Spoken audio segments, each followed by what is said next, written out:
Easter today, my word, what a challenge they face. Can they live up to it? Well, the teams today, France, have been hit by injuries, suspensions and swine flu, but this is getting close to being a full-strength side that coach Bobby Golding names. Clint Greenshields at full-back, Thomas Bosk at standoff, two genuinely world-class players. And 5 of the 6 in the starting pack are from the Catalan Dragons. Team spirit and togetherness will be important when the going gets tough. Australia resting Billy Slater and Greg Inglis amongst others, but at the centre of things, Darren Lockyer and Jonathan Thurston will keep the heart beating healthy. Twins Brett Morris and Josh Morris in harness in the 3/4. It is a debut for Josh, and Robbie Farah comes in at hooker for Cameron Smith, the captain of the West Tigers. And you would have thought that 1 or 2 of those in the pack are playing for a place in that Four Nations final next week that we expect Australia to be involved in. And all of those interchanges we expect to see at some point today. A late change there.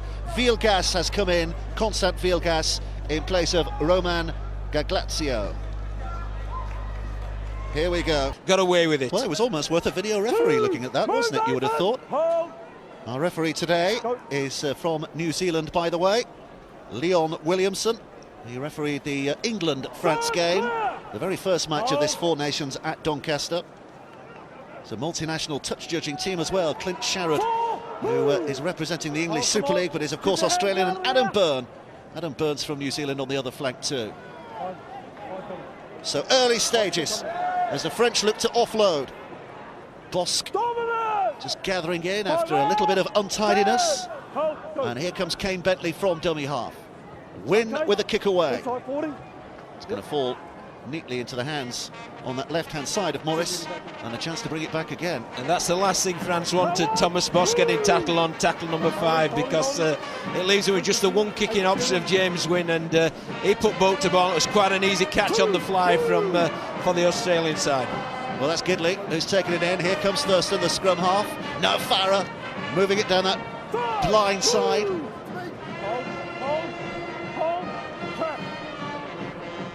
Sivanasiva. Hannant with a dummy run. Hindmarsh throws it wide. A little bit of a slip, which just gave the French a hint of an opportunity to pick things up. Instead, it's Michael Jennings, the man from Penrith, who's on his debut today, who smothers things for his team. Farah out from dummy half with a kick.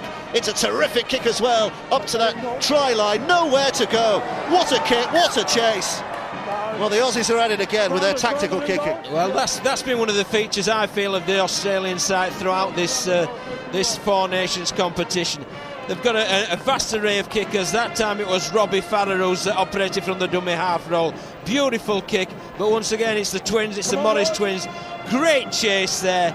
Pinned the French wingman there into his own in goal to earn a repeat set. The kicking game is absolutely first class from the green and golds. And it means they've got another set now to really hammer this French line. Here comes Hannant, running it in and 25 yards away. Australia sniffing at an early score here, less than 5 minutes played. Waterhouse. Here's Farah. Looks to the right-hand side where Sivanasiva comes stepping back again. Farah. Hannant behind him, Thurston left to Lockyer. They've pulled in the defenders. Duport came racing in, and Duport's done well to actually win possession. There were 2 on his outside, but he stifled things, and now he's picked up the ball. Well, it was a chance he had to take. He really came in, did Duport, put the skill level of the Aussies under pressure there, and came up with the ball in hand. So good piece of defensive wing play from Vincent Duport. So it will be an encouraging feeling that the French are feeling just at the moment. It's a decent start.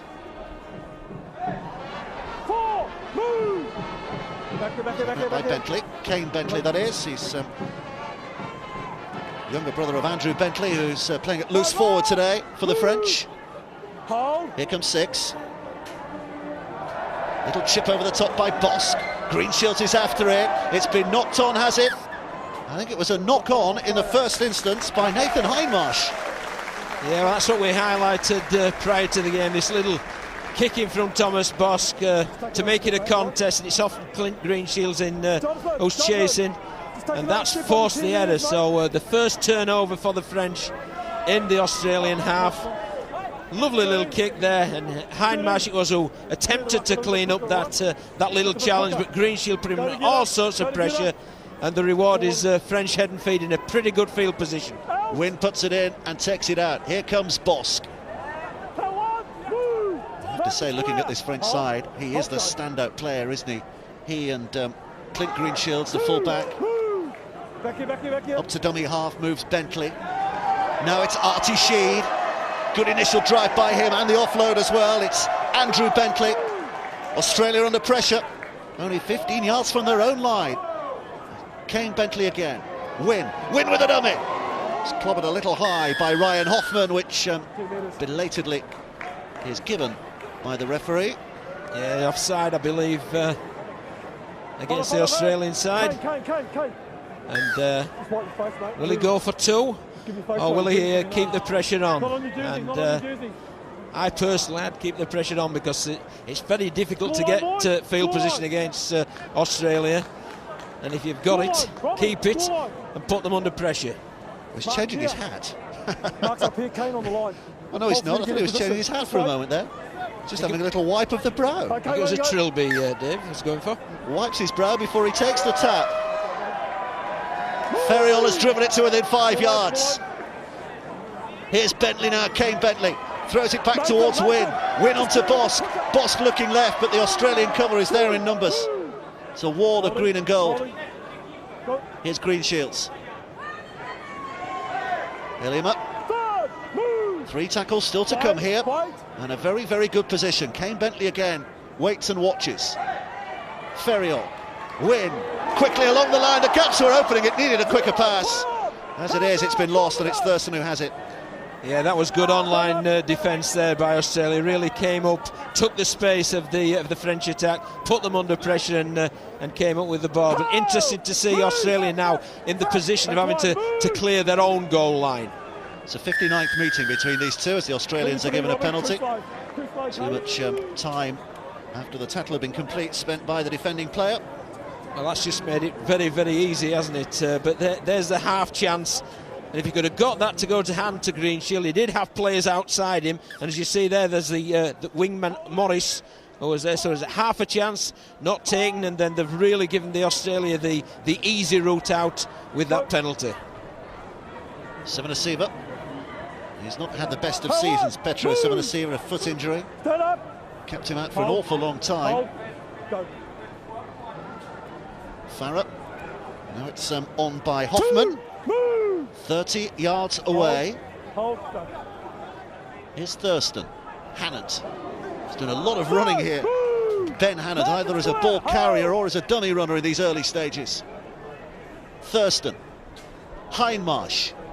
Gathered in by those willing French defenders. Well, the Aussies have done better than England did last week in terms of keeping the Australians out in the opening minutes. 9 minutes played, but here comes trouble. Josh Morris caught in possession, and eventually the ball put out of play. Well, that was a first-class cover tackle from Clint Greenshields, and you've got to admire the Australians for creating that half opening. But look at the cover there from Greenshields. Exemplary full-back play, and it puts Morris over the sideline. Absolutely superb. Covered across, tracked the ball across, ball and all over the sideline. First class. So, full marks. Early stages, 10 minutes played, very nearly. I think Bobby Goulding will be very encouraged with what he's seeing. I think he'd be very happy because the Australians have come here to play, there's no doubt about that. But the French have repelled at the minute. Well, they'd have had Tim Sheens, their coach, his words ringing in their ears, won't they, the Aussies, because this lack of great consistency so far in this tournament. He wants to see a full 80-minute display of fluidity. 10 minutes down, but 70 still to come. It's still a gargantuan task ahead of the French here. Helped just a little with another penalty. Yeah, it's the second penalty that conceded by the green and golds. And once again, interference at the ruck area. And again, it's a midfield start for the French. So let's see what they can construct with this attacking set.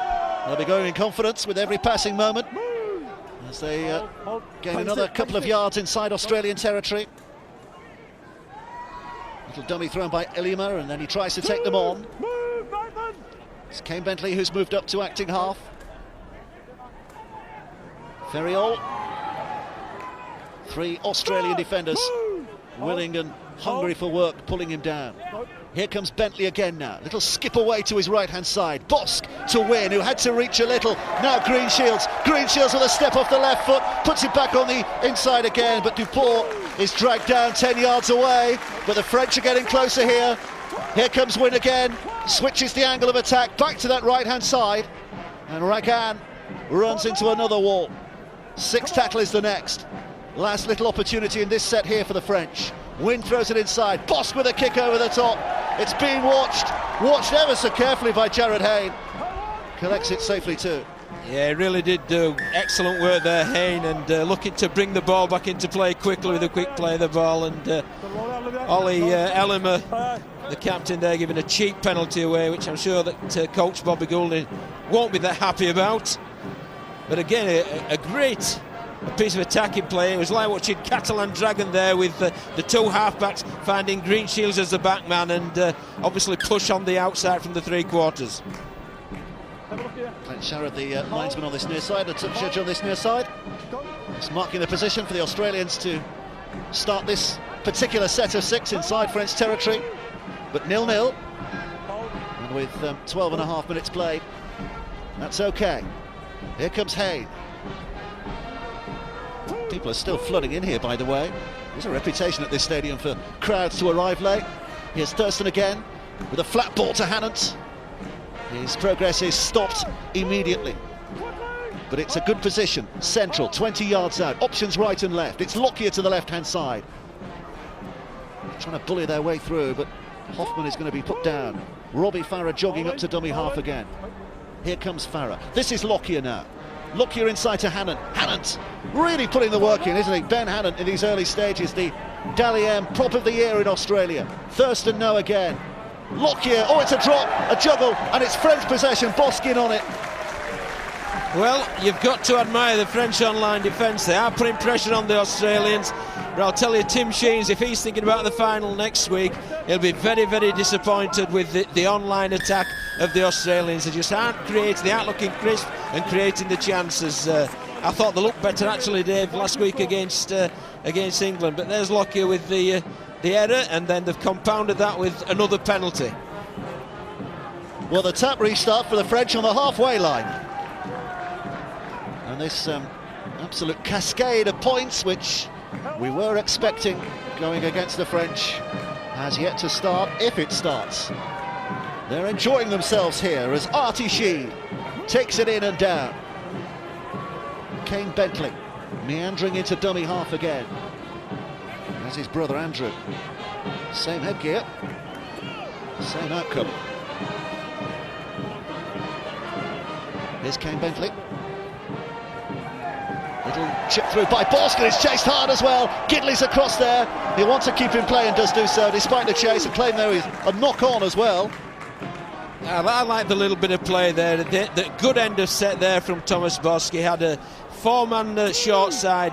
He knew the wingman was up there and just drilled it behind them, and a pretty good chase, although Gidley did well cleaning up. This is Jennings. Third, clear. Hold. Here's Robbie Farah, the acting half. Australia with a lot of work to do again here from inside their own 20 metres. There is a mathematical possibility they might not make it, of course, to the Four Nations. It's an improbable one. It requires them losing here and England beating New Zealand by a certain scoreline. Yeah, once again, a cheap penalty. Ragan that time interference. It really is, Mr. Williamson is making sure that he has a clean ruck area, which as the game progresses will make for a quicker play of the ball. Here comes Simon Asiba. Hold. Go. Two. Hoffman. Move, 8. Come on, 8. 30 yards out. Third. Move. Progress being kept to a minimum at the moment. This is Thurston. Here's Hindmarsh. He's a lone figure though, as he takes it in and finds himself consumed by French defenders. And again it's lost. knocked on. Another handling error. They're just not clicking at all, the Australians, so far. No, but that was a forced handling error, wasn't it? It was Olivier Elima. He played at the arm, which is a smart piece of play, and that forced the error. So rather than that being an Australian unforced error, the French really did put the pressure on from marker defence position, and I'm sure that coach Tim Sheens won't be that happy, whereas captain Ollie Elima will be absolutely delighted. Get up quicker, mate, all right? First meeting between these two back in 1938 here in Paris. The Australians winning that day by 35 points to 6.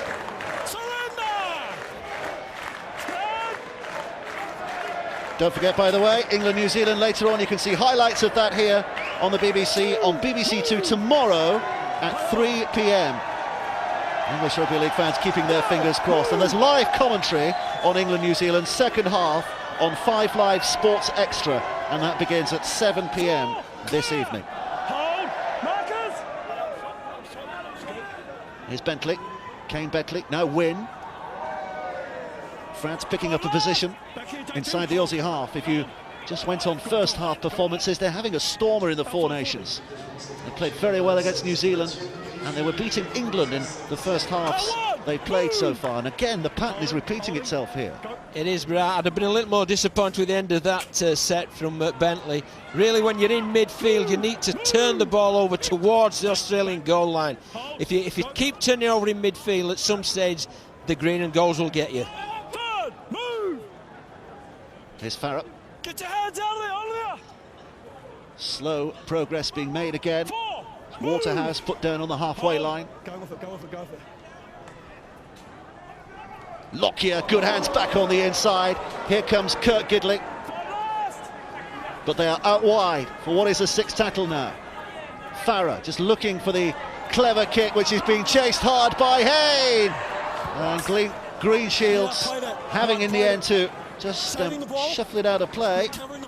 Again, a lovely little short side kick, so the wingman was up and it allowed Hayne really to put pressure on Greenshield, but Greenshield in perfect position, just shepherding the ball over the dead ball area. I think they've gone to the video referee just to check on the restart, but there isn't much doubt in my mind that Greenshield took the ball over the dead ball line, and that means it's a drop out from underneath the French post. Well, was there a knock on though by Jared Hayne here? It's a great kick. It's certainly asking problems. No, for me, he's just taking the ball over. Haynes does play at the ball, but he's trying to force it down, but it's Greenshield that puts it over the dead ball line, so it's got to be a tap 20. It is a tap 20. You changed your mind mid-sentence there, didn't you, John Keir? Don't think we didn't notice. It was played at by Hayne. That's the decision of the video referee. Ian Smith today, by the way, is a video referee. Leon Williamson of New Zealand, the man in the middle. Mentioned, by the way, of Ray Tennant, who's the match assessor here today. We don't normally mention the match assessors, but he walked into a solid window earlier and banged his head, which didn't do much for the reputation of referees. But the French are doing a lot for their reputation here, down this left-hand flank. Bilgas eventually put down.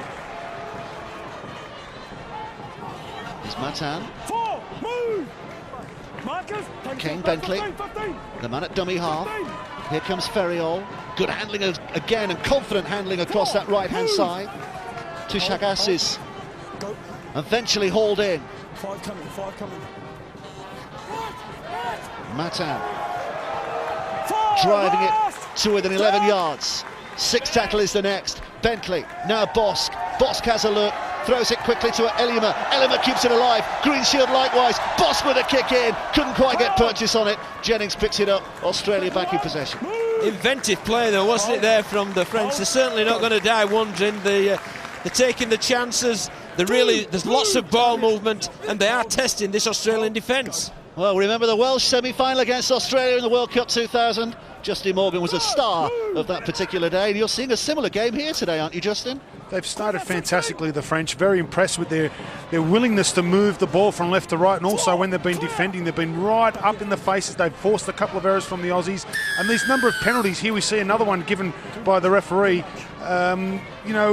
It's helping the French because they're not having to go continuously back-to-back sets of 6. While they'll have to defend another set of 6, they'll get a couple of seconds to have a breather. So these penalties are playing well and truly into their hands, so they'll get a great deal of confidence in the first 20 minutes of this game so far. Well, we have to underline there's an awful long way to go. 60 minutes still to go. 20 minutes played 0-0, which is good, but once the dam bursts, there might be a flood of Australian tries. That's the worry for the French camp at the moment, with the Australians looking to try and get a bit of momentum here. Try and get a bit of fluidity into their game, which is lacking at the moment. In on Hindmarsh. Jennings was given the space. Jennings took the space. He went over his second try in the 27th minute of the game.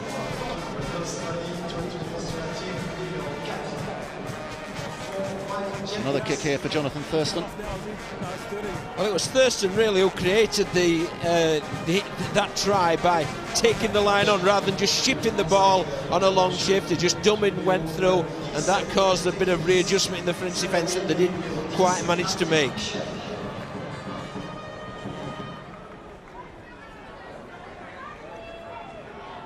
Okay, time on. Missed his first kick, Jonathan Thurston, from a similar position to this. That try also having been scored by the same player.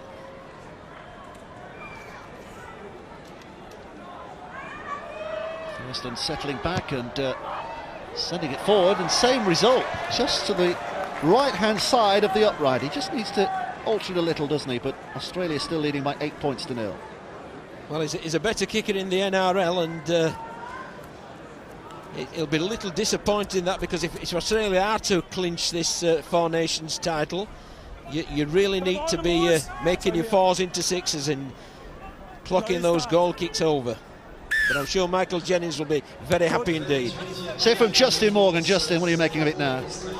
A lot's been said about the combinations of Lockyer and Thurston. What a good little piece of rugby league to watch there. The play before the try was scored, Thurston took the line on, made a half a break, then Lockyer stepped up, come up with a very, very selective pass for Jennings there. So while the combination might have been directly involved, there was a fantastic combination between the two halfbacks in who was taking control at certain parts of the set of six.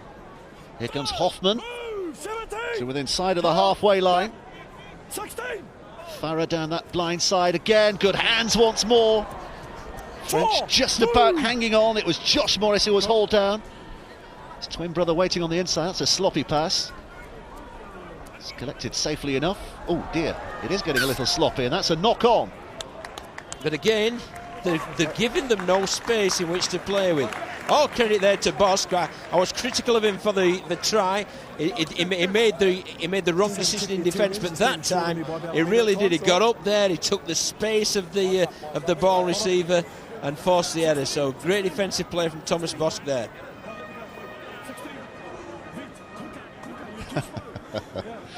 Bit of French being attempted by the New Zealand referee, Leon Williamson. Vite. Okay, where you go? Out! Fed by Bosk. Here comes Wynne. James Wynne of Lesignan these days. He's been in France for a good 6 years now. Qualifies in the residential rule, the Australian. Bentley dummied right, went left and tried a little dart of his own. They've upped the ante, the Australian defenders, though. Here there's a couple of tackles on the first three where the ball carrier really has ended up with his head towards his own goal post, which indicates dominance in the tackle by the Australians. Along the line it comes. Green Shields on to Dimitri Bello.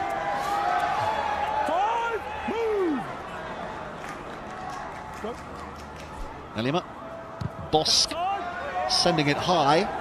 The sun is actually in the eyes of the chasers rather than the defending fullback Kurt Gidley, so it was a reasonably comfortable catch for him.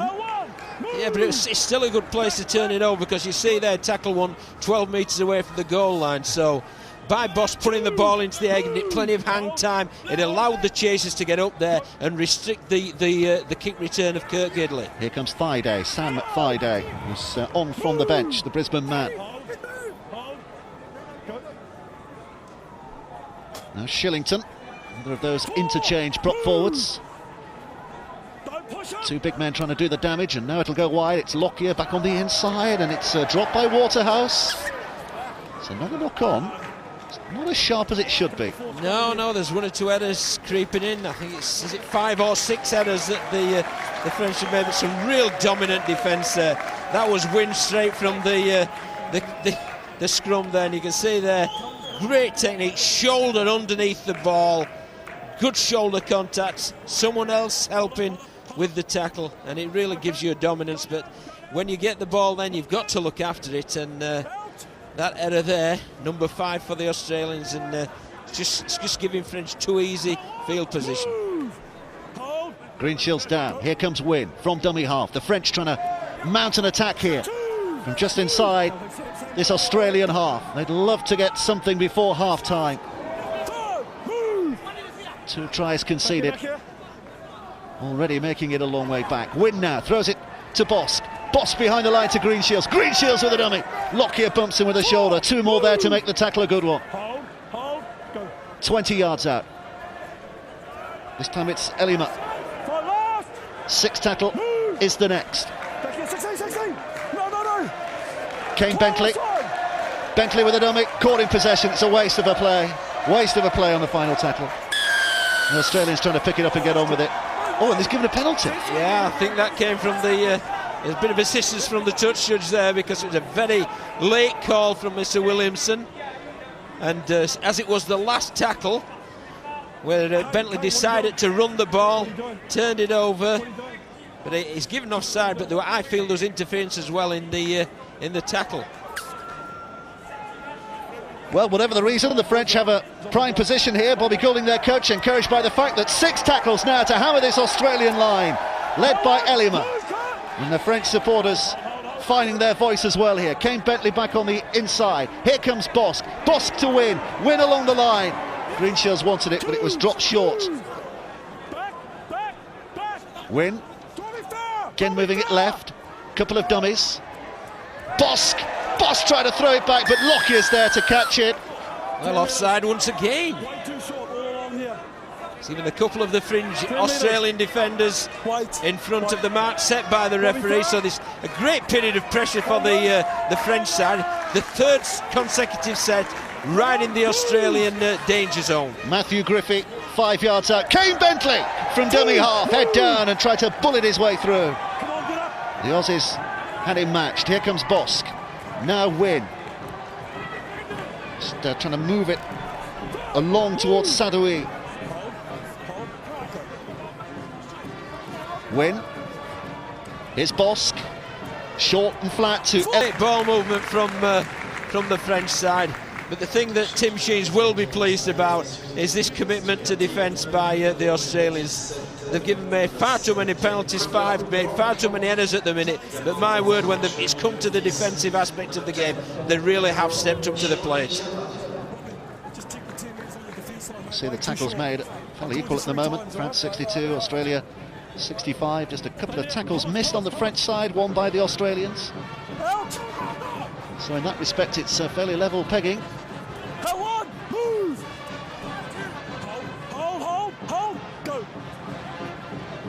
Sivanasiva back on the pitch for another spell. The big Penrith forward.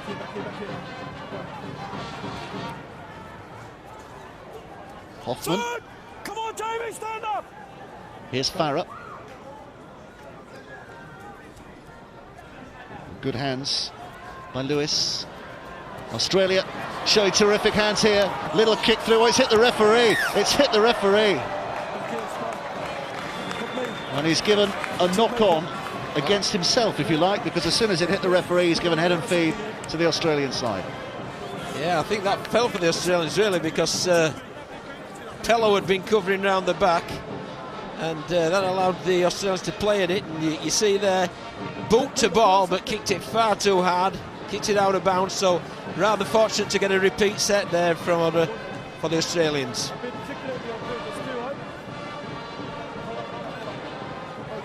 Cooper Cronk, who's on the pitch to feed here.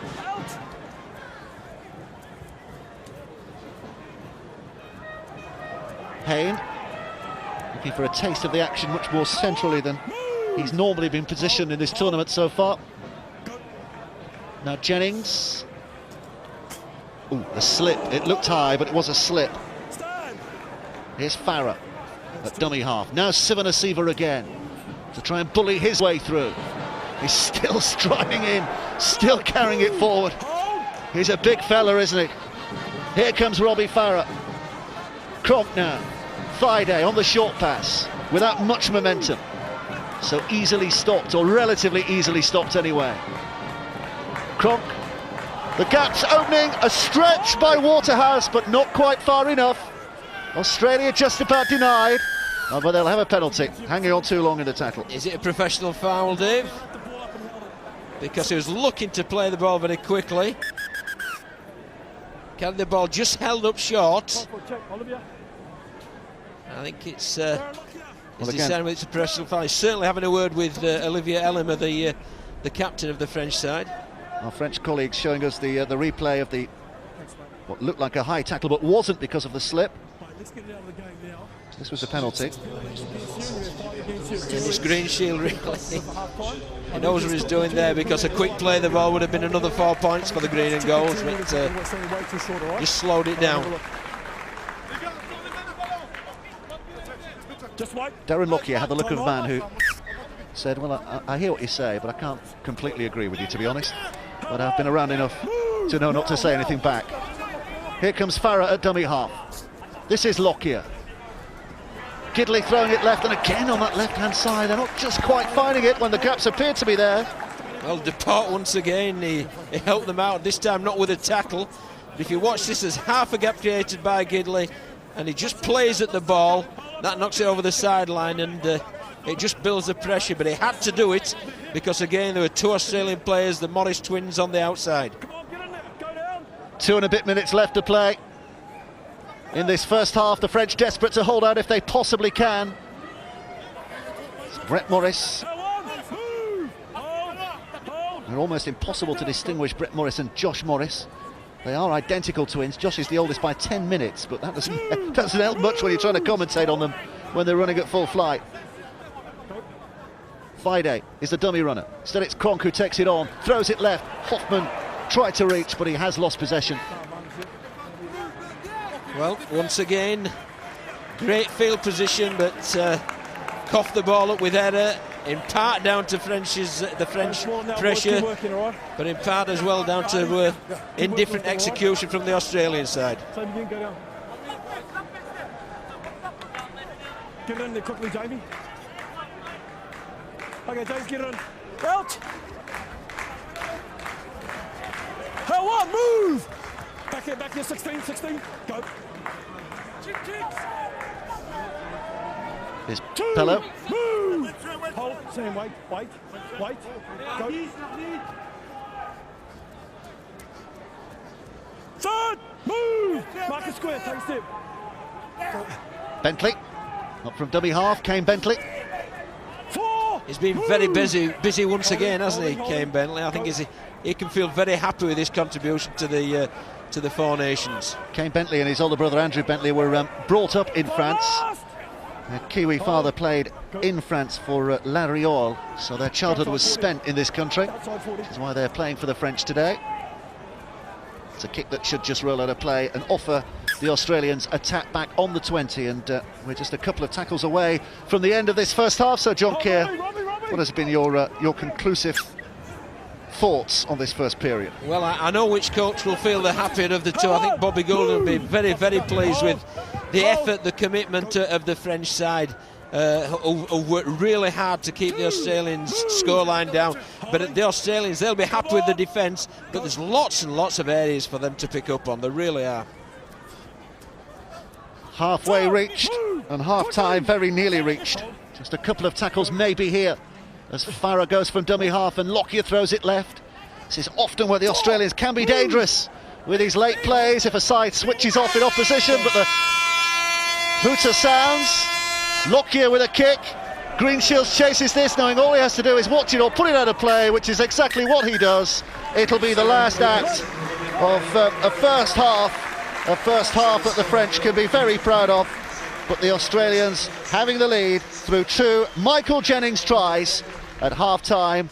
Australia leading by 8 points to 0, but they know that they can improve an awful lot on what they produced so far. The French desperate to keep this spirit going if they possibly can. France 0, Australia 8 is the half-time score. Well, well, well, who would have predicted this? It looked as if it was going to be a dream start for Australia, but the slide was just too far for Josh Morris. Uncharacteristic handling errors from Australia, and France stood toe-to-toe with them for all of 20 minutes. But then a decisive break from the 21-year-old debutant Michael Jennings, Rookie and Player of the Year in 2007. He added another. They put severe pressure on Australia, and it is only 8 points to 0. Looking like 500 to 1 on favourites? I do not think so. Just confirm the statistics for you, and there we go. France may not have scored, but my word, they've given Australia a fright. The 2 tries coming from Jennings, neither of them converted. And have a look at these statistics, because you wouldn't believe that Australia are playing as poorly as they are. They've made 7 errors. Total possession, well, OK, Australia do have the upper hand, but in terms of territory, it's 50-50. The errors massively more for Australia than for France. And the tackle completion rate, in fact, that can't be right for Australia, because it was much, much lower than... tackle completion is very high. It's completed sets that isn't so good in terms of percentages for Australia. They're only round about the 61% mark, where they were in the 90s against England in their first half. Well, let's hear more from Damien Johnson, who is pitchside. Yes, I'm joined by a proud father, Steve Morris, father of the 2 twins, Brett and Josh. As I say, you must be very proud today, both playing for Australia together for the first time. Yeah, I'm very proud. It's not often you get one son play for Australia, but to have two boys and playing on the same side together, a very proud moment. I have to say, I can't tell them apart, can you? Look, it's very hard, unless their hair's a bit different. You know, they look very similar. It's very hard, ever since they were babies, and hopefully they can give the slip to the Frenchmen in the second half. I was going to ask you, what have you made of the first half performance by Australia? Yeah, I think the conditions probably a little bit slippery. They seem to be dropping the ball. The Australians can't get into any sort of rhythm at the moment, so hopefully second half they'll be able to throw the ball around a bit and get some points on the board. Yeah. Not at the moment. I don't think Tim Sheens would be real happy. What have you made of the French side? Brave in defence. Yeah, no, they've really surprised me. First half, they're tackling hard. They're forcing a few errors in the Australians. So, the Australians are going to have to really play well in the second half to get a big score up. Yeah. Thanks, Steve. Great to see you. No worries. Thank you. Well, there is the French dressing room, and John Keir has rejoined us here. But Justin Morgan, first of all, Bobby Goulding's going to be thrilled with that, isn't he? Oh, he's going to be very happy. They defended exceptionally well. They popped a couple of questions to the Australian defensive team a couple of times when they got down the other end. They just need to be a little bit more clinical, a little bit more patient. When they get closer to the line, they just seem to be a little bit anxious. They've gone over the sideline and look at Bobby. He's very dancing. Animated, isn't he? Is he dancing? I'm not sure what he's doing there. Brilliant. So you can see, all the body language in there is good, it's positive. Let's have a look in the Australia dressing room, because after the win against England, we saw them looking very dejected. Well, Tim Sheens there, having a word with his player. Physically, their shoulders are down. You can see it. Well, you can see the different body language in the players. Obviously, a lot of them looking at the ground. They've got the shoulders slumped over. It's not a real happy dressing room, but they've got another 40 minutes to put that right. The thing is that the French haven't scored a try and they've scored 2. And I know it's only 8 points and everybody expecting the Aussies to run away with it, but the first objective of any game is to win. If you can win comfortably, that's fantastic. He'll be disappointed with their execution. They've had some unforced errors at times when they've had some good opportunity down close to the French line, and that's what he'll be most disappointed about. Well, let's have a look at some of the key moments of the first half. And France started to... John's just still sorting out his earpiece. You're right there, John. Okay, let's have a look at these French attacks.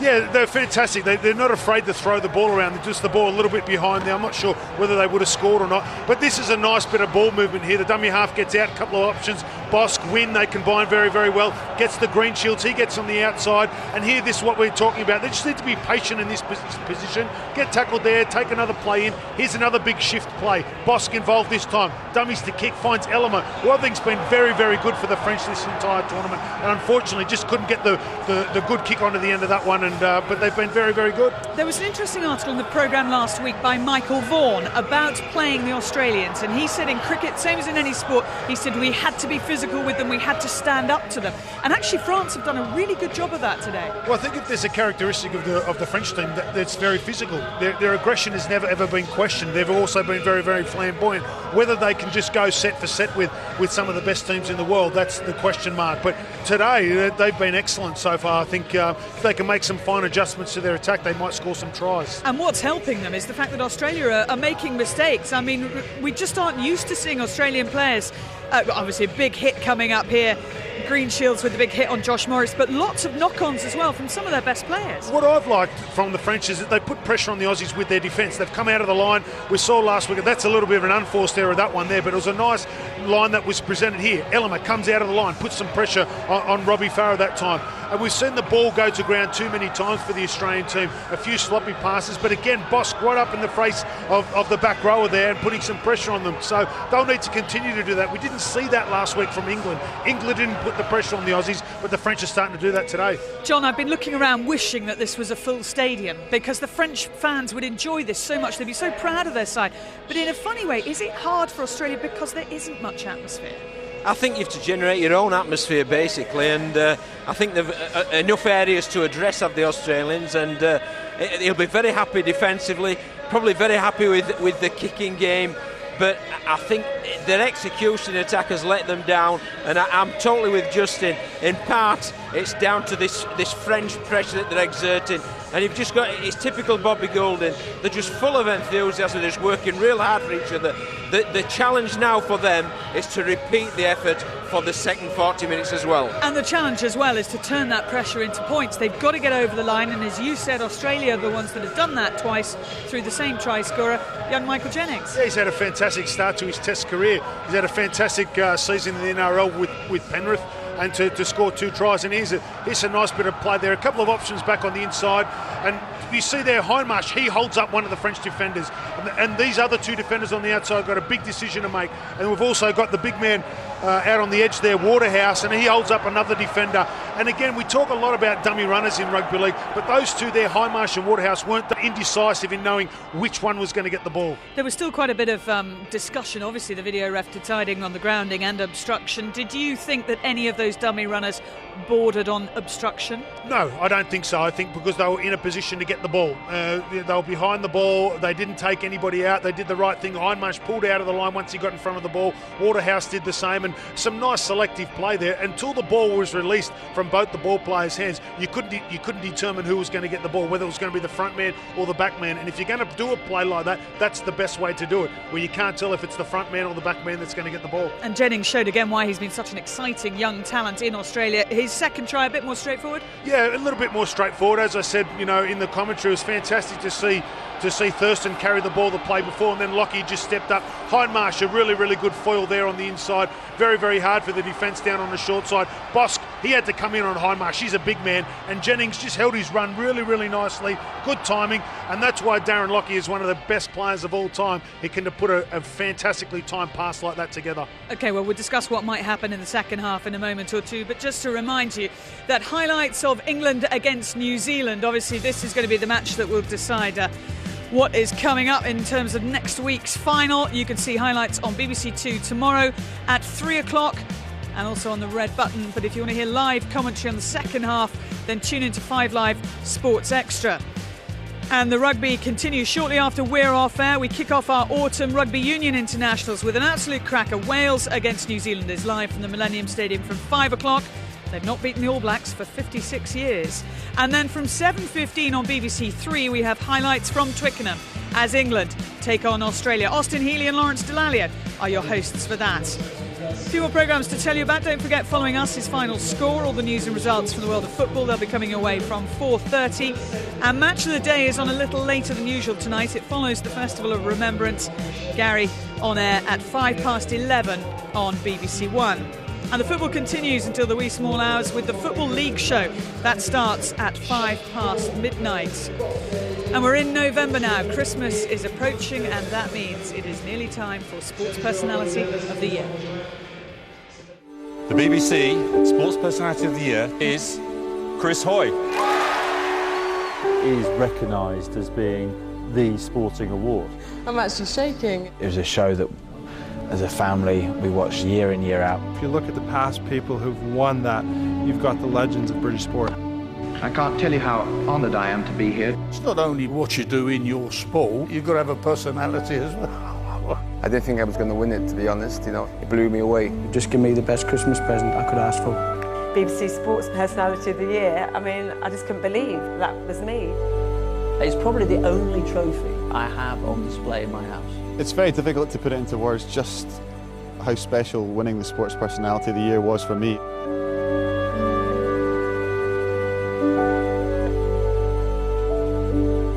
So Sports Personality on Sunday, December the 13th, live from the Sheffield Arena. A great year to look back on. Lots of awards to give out, but in terms of the main award, that is for you to decide on the night. Well, perhaps we're seeing here today in Paris that the gap between Southern Hemisphere and Northern Hemisphere Rugby League isn't as big as we might have thought. And certainly England fans will be hoping that they can get one over on New Zealand later today and win a place in the final. Let's hear from the New Zealand coach, Stephen Kearney. He's been talking to Tanya Arnold.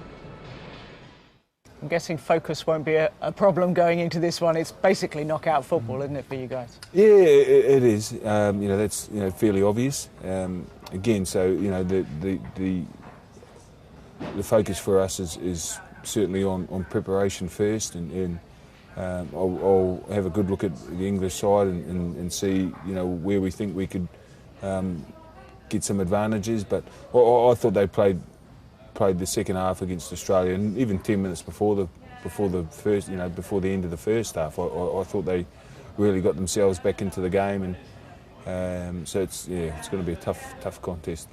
A little like yourself, they're an evolving team, aren't they? With youngsters, how have you seen them develop through the tournament so far, do you feel?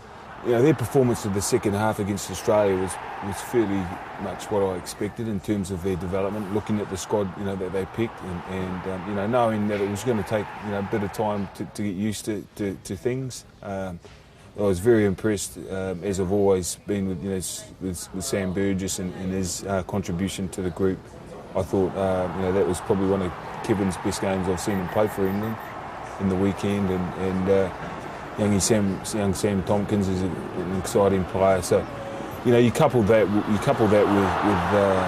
the work that Jamie and Adrian and those guys do in the middle there. It's an exciting brand of footy. So, and I knew that they were going to get better as the tournament went on. So again, it makes for a really good contest on Saturday night. Looking forward to it. Yeah, very much so. Very much so. We've just actually come back from the stadium to have a look at it, and there's a number of young guys that haven't, and older guys that haven't played there. So again, I know it'll be a great atmosphere there. I know that the English side will be well supported, as they always are in the north here, and we're looking forward to a great contest. Hard to call a favourite in that match, but in this one, Australia were 500 to 1 on at the start of play. John, they're not looking like it, but they're leading 8-0. What do you expect from the second half? Well, I don't know quite what to expect, but I know what I'd want, especially if I was in the French camp. I mean, they've completed 14 sets out of 17, so it's very much of keep doing that, because Australia have had 6 sets of possessions more than French, and French have pressured the Australians into errors, which has led to that scoreline. So you'd want just more of the same from the French, and if they do that, we're going to see a heck of a game. And you never know, with Thomas Bott's kicking game, they might well come up with a try, and then 1 or 2 little nerves might appear in the Australian play.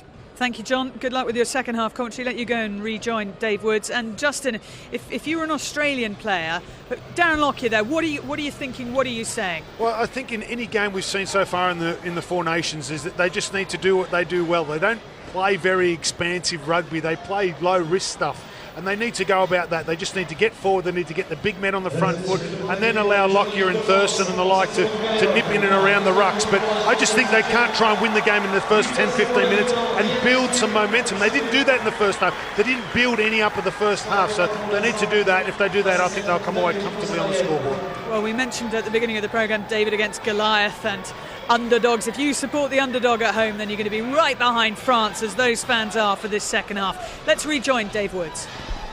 Well, the history of French Rugby League has always been about a struggle against adversity, a sport that was banned in the Second World War here by the Vichy government, because the people who tended to support Rugby League were the people who tended to be involved in the resistance. So banned for a long time, and then monies and stadiums taken away from them and given to Rugby Union. And it's grown back after the war, especially strong in places like Carcassonne and Toulouse and Perpignan and Albi and places like that. And it's a struggle against adversity in this second half here too. 8-0 they trail against an Australian side that has yet to really hit the straps. And the French looking for a little bit more of that character that they showed in the first half. For a whole lot more of that character if they can. And what they can't afford to do is give away penalties like that early on, which is going to give Australia a chance to clear their lines and begin their set back towards the French half. So the tap restart with the Australians looking to attack. Here's Sivanasiva driving it in, back on the field again, 35 yards out. Farrell, little dummy, then puts it wide. The Aussies trying to bring it through the middle, this time through Gidley. Fullback up there, in fact it was Waterhouse who was up there. The PA system is still playing music at the moment as well, which is a little disconcerting, watching a game of rugby league while pop music is playing in the background. Penalty goes Australia's way. Lifting in the tackle. And it's been put on report as well, that the referee crossing his arms. He's not called up the two captains, but he has put it on report. Here comes Sivanasiva with the drive. But a good try there over by the sideline. So the Australians really have come out and worked great. Great 40-20, gave them the field position. Bit of luck there in the shift, but Morris once again, he takes full advantage, and the sets really are counting against the French. They've had the ball 17 times, the Australians 28 times. It's a vast weight of possession to the Australians, and they're now taking full advantage of it. Kurt Gidley again with the goal-kicking duties in the absence of Jonathan Thurston. Thurston did miss, of course, with his two conversions in that first half.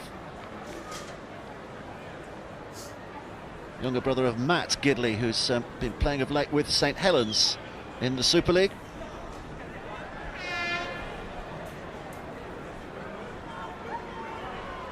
Gidley, oh, he's put that wide.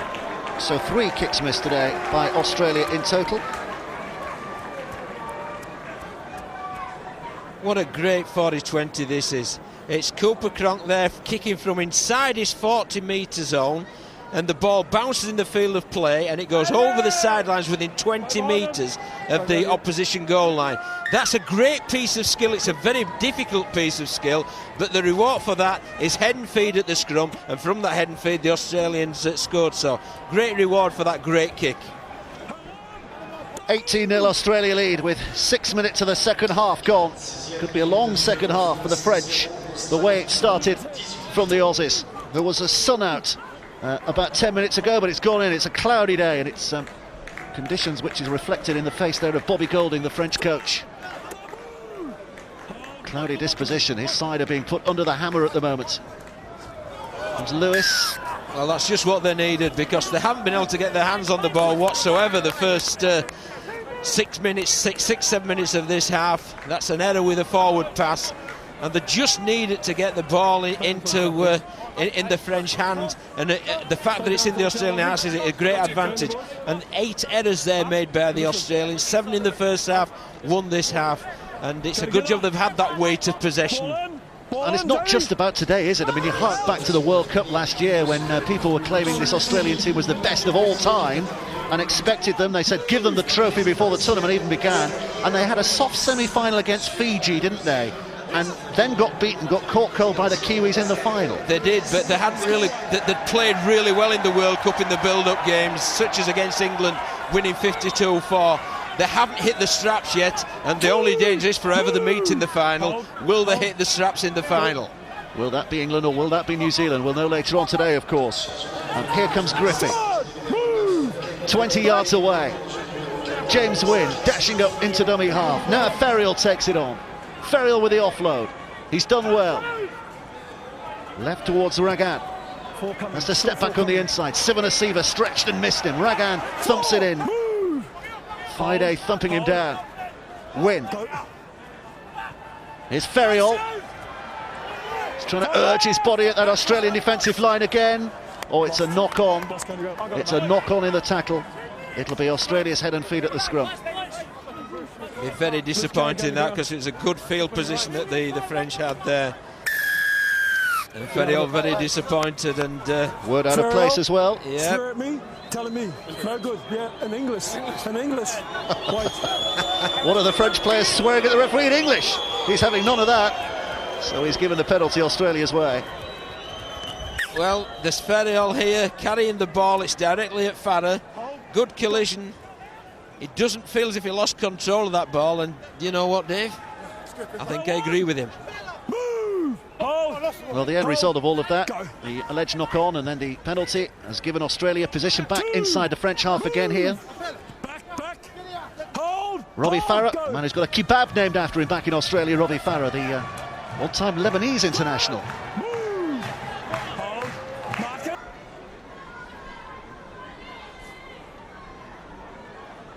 Thurston's back on, so Jonathan Thurston taking over the goal-kicking duties again here. Great day for him, though. Looking to break his duck with conversion attempts. And he has done. Over it goes, the flags are raised, and Australia out to a 30-0 lead.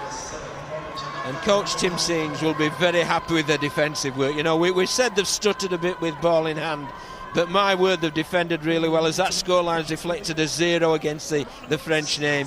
But the big thing is that this Australian side, it can stutter, it can start with ball in hand, but they'll always be in the game because, my word, they can defend. And that's one of the heartening things they'll take to the final next week. So they've conceded 4 tries in the opening 16 minutes of the second half here, the French. It's going awfully wrong at the moment. Don't forget that highlights of England against New Zealand, the match that takes place tonight, you can see on BBC Two tomorrow, 3 o'clock in the afternoon for highlights of that one. And you can hear live commentary of the game, the second half at least, on 5 Live Sports Extra, 7 o'clock tonight. Sports Extra on digital radio and digital TV. And live rugby union on BBC Two, over on BBC Two later on, Wales against New Zealand. And that starts at 5 o'clock. Here at the Stade Charlotte, it remains the French scoreless and Australia 30. That was good defence though, wasn't it? Really flying up their Tuxagas to put them under pressure, but they've still got to the end of the set, they've still put the kick in, and it's down to Mr Greenshield to get some ground. Super League fans watching on might just remember this stadium from back in the late 90s when Paris Saint-Germain used it as their base. This is where Super League in France began, where Super League itself began, the first ever game. France against, or rather PSG against the Sheffield Eagles back in 1996. We remember that well, we were both there, and not long after you were the coach of PSG, weren't you, John Keir? Correct, and the great memories. It's marvellous to revisit. It's a great arena, it really is, and you know, marvellous place, marvellous memories, and a pretty good Australian display as it's unfolding. There's a little kick which is going to be watched cautiously out of play by Gidley, and it'll be a tap back on the 20. I think they had close to 20,000 on that night, the first night. When the game kicked off, there were fewer than half of that amount in. But as the night went on, more and more came in, and Maurice Lindsay famously said after it, we all know what the peripherique is like on a Friday night. That's why it took them a long time to turn up. Here's Farah, dummy half. Australia in complete control here with very nearly an hour played. Thurston. Scrum down. Fancy's head and feet. Yeah, it was the pass, wasn't it, from Robbie Farah, was played pretty well at the dummy half position. But it went forward. Just wipe your leg, mate, you're bleeding off your knee. Just go on the ground. Wipe it on the ground, And mate. now Cheers. it's French head and feet in the Australian half. And I'm sure Bobby Goulden will be hoping they can post some points on the board, but I'm also sure that Tim Sheens will be getting the message out to his green and gold team. Let's keep them to Zil. It's a very lonely place for Bobby Golding at the moment, isn't it? Because there's absolutely nothing a coach can do. Second half, you can make the interchanges, 1 or 2 swaps around, but otherwise there's no words. You can actually get on there and get into your players' heads. Here's Pello. But look at the defence of the Australians. 3 in the tackle, dominating the collision, making it very difficult for the French to get any go forward, and it really is a quality defensive display for Australia. Well, here's a chance for Ragan.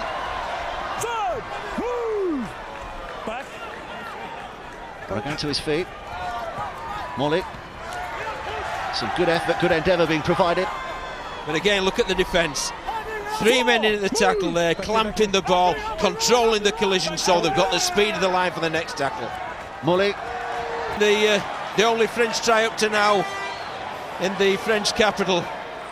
And it's a very traditional route for the Catalan Dragons, where it's Ellerman who crosses the whitewash, but it comes on the back of some great play from Greenshins. And I'm sure that gentleman there, Mr. Deportes, will have enjoyed that thoroughly.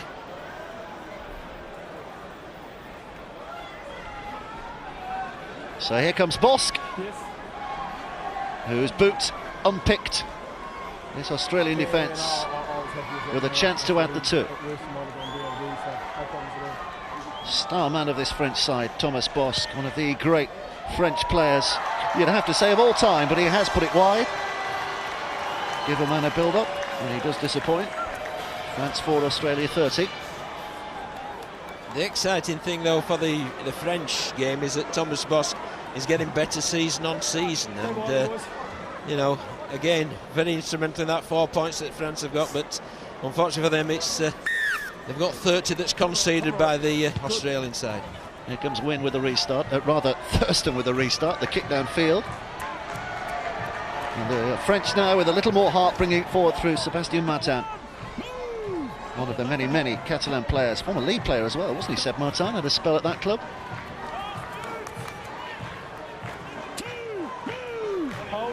Robbie. This is Wynne.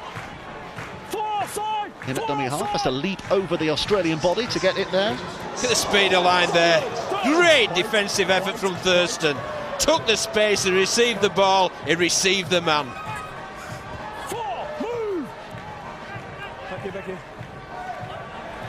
Here's Ferriol. Oh, and a good offload as well, and here they come now with Bosk. Bosk with a kick to the corner. Pelot's the man who's chasing after this. And the referee is going to give a penalty for the late tackle on Bosk. So the French setting up camp 18 yards away from the Australian line. Well, it was the offload that created the line break, and Bosk did put boot to ball. It wasn't for himself though, but he was taken out, so Mr. Williamson got it right once again. So the French in good heart and good voice here. This is the noisiest we've heard them so far today. And with good reason. Bobby Golding's side are giving a rousing reception at the moment. Martin is held up less than 10 yards away.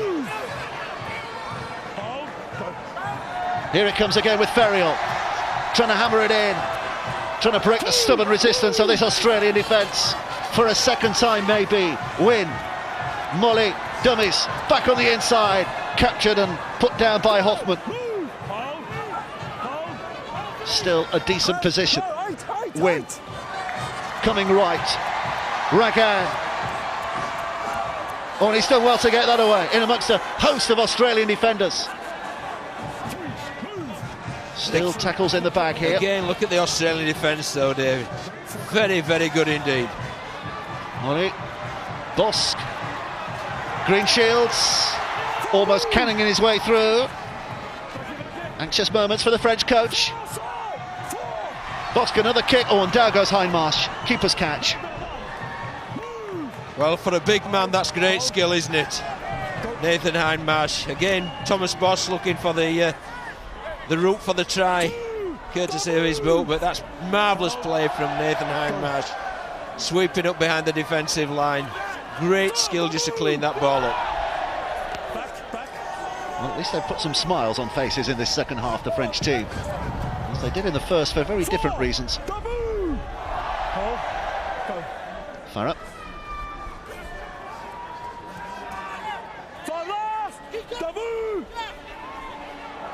Here comes Farah again. Kicked away by Cronk. Should be an easy take, and is. Great pressure though, wasn't it? Great pressure from the French there, and that caused Cronk to kick the ball in a very high trajectory, and it made it an easy take for Pelot, and on the back of that he got 20 easy metres. Let's go downstairs and hear from Damien. Damien.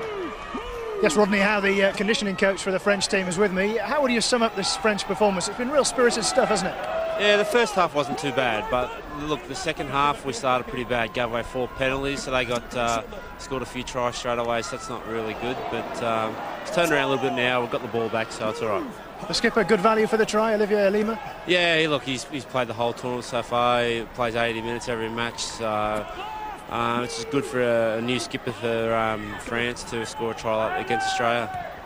Thanks, Rodney. There's a little chip by Bosque again, which has been watched by Gidley, looked after. Gidley sets off again here, but a good chase by the French. Yeah, they're still working very, very hard indeed. I think he lost that ball, you know. Got away with it. Yes, I think Bobby Goulden was intimating that as well. Just get up and play the ball. Get up and play the ball, says the referee. Get on with it. Picture, isn't it? Really is. I was talking to Josh Morris a couple of weeks ago and saying, do you ever get confused? And he says, all the time. He said, in fact, Grandma got us mixed up for 15 years.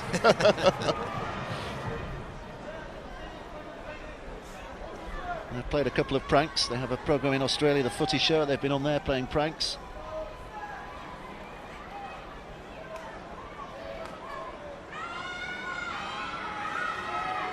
Jonathan Thurston, hoping he's still got his kicking touch, having landed his first conversion just a short while ago, trying to curl this one in, and he has got enough curl on it. 4 points to France, 36 for Australia.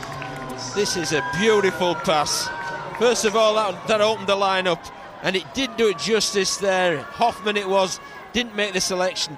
Thurston remained composed, took that tackle, and then later on he opened up the defence once again. Beautiful pass, this. That's what rugby league's all about, opening up a defence with skill through the passing game. 36-4. Just over 10 minutes left to play. Hey, come on. Simmons offside. Farrap. That from dummy half. 2, double. Quickly, Olivier. Here's Hannant. Third, move. Go. Australia looking for more here. Not satisfied with their 36. They have at the moment. Which, by the way, will be their 14th consecutive victory against the French. You have to go back to 1978, the last time France actually beat Australia. That was down in Toulouse. And they won by 11 points to 10. They won that series as well. And that was an exceptional defensive chase there, kick chase. All credit to Dupont for the return there, where he bounced an Australian defender out of the way. But they put the kick in there at minute 70, and the chase was phenomenal. So there's a lot of defensive plus points for the Australian side. Reminder there, the highlights of tonight's game, England-New Zealand, 3 o'clock tomorrow, BBC 2, and second half commentary on 5 Live Sports Extra, 7 o'clock tonight, and over on BBC 2 later on today, live Wales against New Zealand in the Rugby Union. That's at 5 o'clock. Knock on. Cameron Smith, one of those proud Mo wearers. He looks a little chilly, doesn't he, Dave? Not on the top lip. Keep working, boys. Good. Ferrier, good work. Keep it up. Some exceptional moustaches there, aren't there? If you missed it earlier, there's a charity in Australia called Movember, where personalities grow moustaches. It's a way of raising awareness and raising money to help men's depression and prostate cancer, those 2 charities.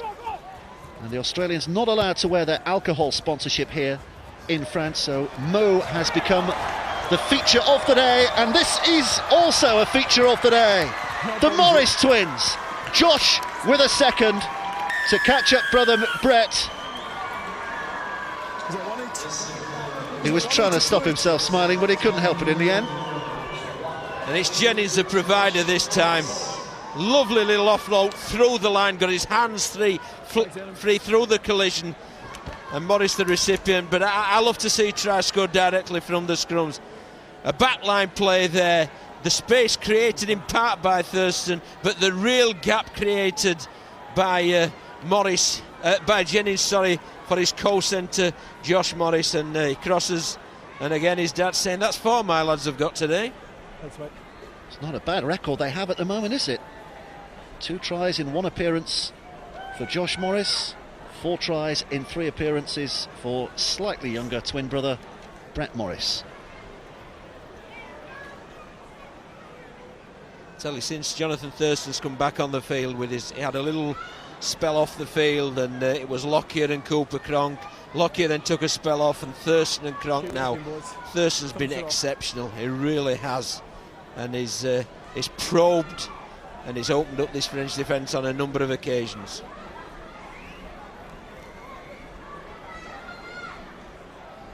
So Thurston, 5 yards in from the touchline,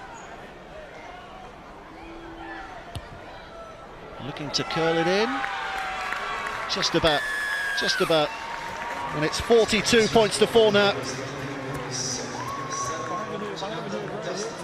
34 points scored in this second half by the Aussies. Yeah, they've righted a lot of wrongs of the Australians performance-wise in this second half, and you can feel the confidence growing them. Just as Thurston's performance has got better, so the Australians have, and they'll go into the final next week in great heart. Bosk with a restart.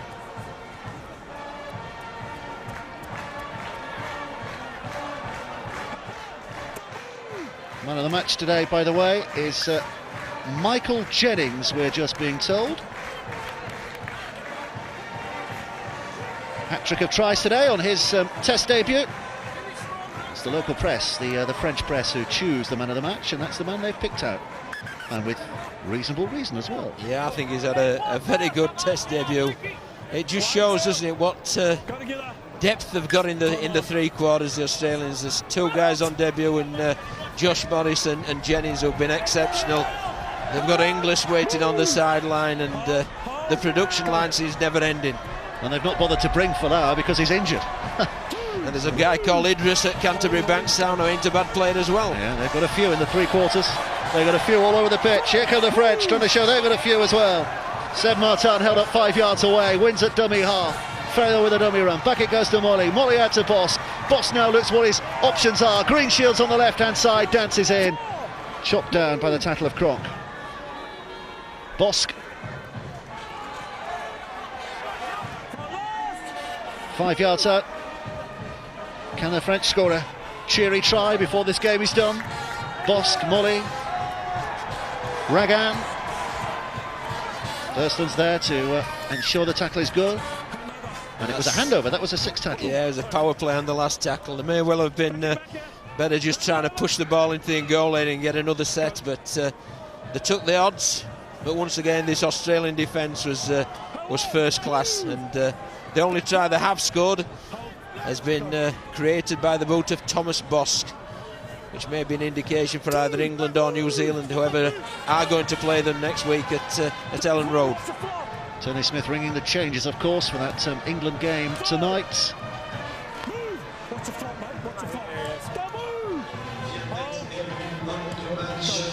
Here's Farah.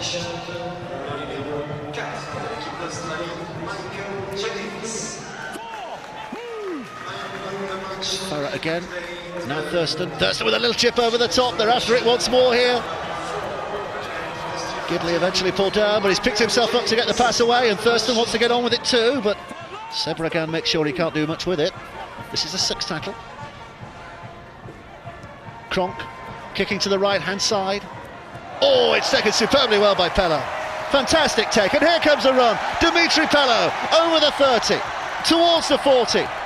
Ducks underneath the tackle of Waterhouse, and eventually put down. Penalty there, and rightly so, for a high tackle on Pello. But I've been singing the praise of the Australian side with opening the defence up with some beautiful passing plays. There's an array of kicks there. There was a lovely one from Thurston, a chip kick. Then that was a superb kick actually from Cronk. But that skill there from Pello to defuse the threat of that lateral kick was superb, and he earned his reward with a good kick return, a high tackle and good field position. And here go the French. Bosk getting it on again. To Chagas, has got a ball away as well, and Molly. And so Australia's record against France goes on. They have won, well, every meeting since 1978. They've won their last 14 meetings now. But a spirited display by the French, and they certainly worried the Australians a little bit. Man of the match was Michael Jennings, and for you, Justin, he was your star of the show. I thought he was excellent in his debut to score 3 tries. He's very, very solid defensively as well. And, you know, you get very nervous no matter who you're playing against in your first game, and he'll be very, very happy with his performance.